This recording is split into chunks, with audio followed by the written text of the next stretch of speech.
Forecasting the future state of the economy is a difficult task due to the wide range of variables involved, such as political events, trade policy, market dynamics, technological advances, natural disasters, pandemics, investor psychology, and many other unforeseen factors. Economists often use various indicators to assess the state of the economy, such as GDP growth rates, unemployment rate, inflation rate, stock market indicators, consumer confidence surveys, and much more. These indicators can give an idea of how the economy might perform in the near term. While economic downturns are a natural part of the economic cycle, the term collapse implies the complete destruction of economic systems, which is rare and usually occurs only under the most difficult circumstances. Economic systems are complex and can be resilient as governments and central banks use mechanisms to prevent total collapse, such as monetary policy adjustments, fiscal stimulus, financial assistance, and regulatory reforms. Historically, events that are considered economic collapses occurred, for example, during the Great Depression in the 1930s, but they remain exceptional cases. Most economic crises, although serious, are eventually followed by recovery. As for the current economic conditions, the global economy has been recovering from the effects of the COVID-19 pandemic, with a revival of activity in many economies. However, there were concerns about issues such as inflation, potential asset bubbles, supply chain disruptions, and uneven recovery between different countries and sectors. There has never been a complete destruction of the global economy. Economic crises have occurred at various times throughout history, such as the Great Depression of the 1930s or more recently, the global financial crisis of 2007-2008, and the economic downturn caused by the COVID-19 pandemic starting in 2020. These events have led to a severe economic downturn, financial crisis, and hardship for many people around the world. However, in each case, the global economy eventually recovered, although the form and timing of recovery were different. Economic recovery from severe downturns, including recessions, depressions, or financial crises, is often the result of a combination of natural market adjustments and deliberate policy measures. The complexity of the economy makes it sustainable in many ways, but this sustainability depends on many factors. Here are some key reasons why the economy can recover even in the most serious. Political interventions. Central banks and governments can stimulate a flagging economy through monetary and fiscal policies. Lowering interest rates, implementing quantitative easing, increasing government spending, and lowering taxes are common strategies to stimulate economic activity.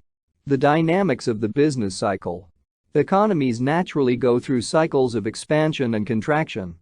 After an economic downturn, there is often a delayed demand for goods and services, which can lead to a recovery phase. Structural changes. Economic crises can trigger structural changes in the economy. This may include shifts in dominant sectors, technological modernization, or increased productivity as enterprises adapt to new realities. Consumer confidence.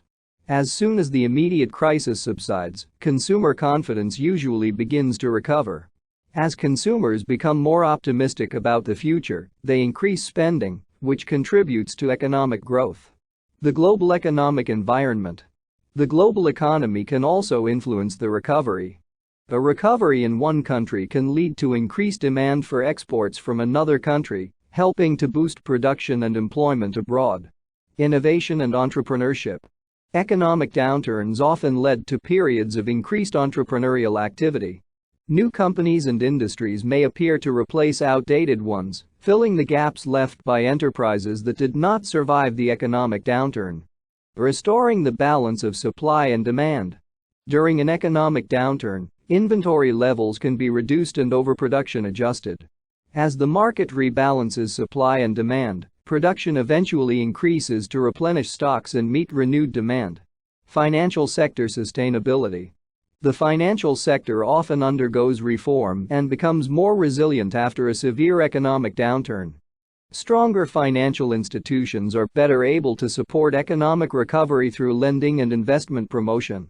International aid and trade agreements. International financial assistance, debt relief, or new trade agreements can also help accelerate economic recovery. Demographics.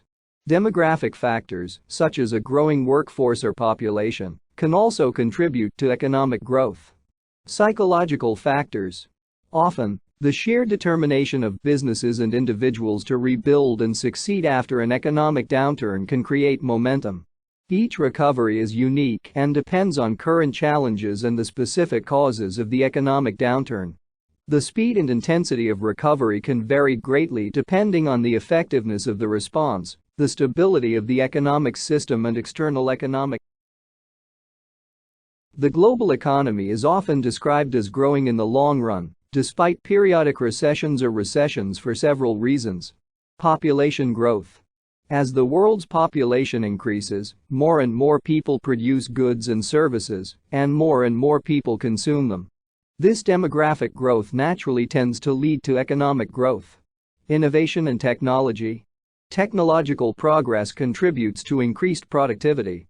Over time, technological progress makes it possible to produce more products with the same amount of labor and capital. This stimulates economic growth, even if other factors remain unchanged. Capital accumulation.